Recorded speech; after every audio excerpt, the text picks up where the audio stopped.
আজ সকাল সকাল ট্রেন ধরার উদ্দেশ্যে স্টেশনে পৌঁছে গেলাম। গন্তব্যস্থল চিনপাই। জানালার ধারে একাই বসে আছি ট্রেনের মধ্যে। হঠাৎ দেখি আমার প্রিয় আত্মীয় স্বজনেরা। আমি তো খুব খুশি।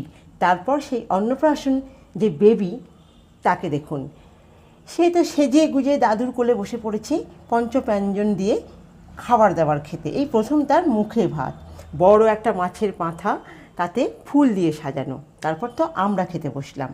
তো প্রথমেই স্যালাড, তারপরে ভেটকি মাছের কাটলেট, সাদা ভাত, ছেঁচড়া, ভেজ ডাল, পাবদার কারি, তারপরে মটন কষা এবং চাটনিতে দিয়ে দিল। কিন্তু আমার মটন খাওয়ার শেষ হচ্ছে না। আমি ধীরে ধীরে মজিয়ে মজিয়ে মটনটা খাচ্ছি। তারপরে দেখছি পাতের মধ্যে পড়ে গেল পায়েস, পাঁপড়, সাদা রসগোল্লা, সন্দেশ এবং দুটো আইসক্রিম এবং পান। টাটা।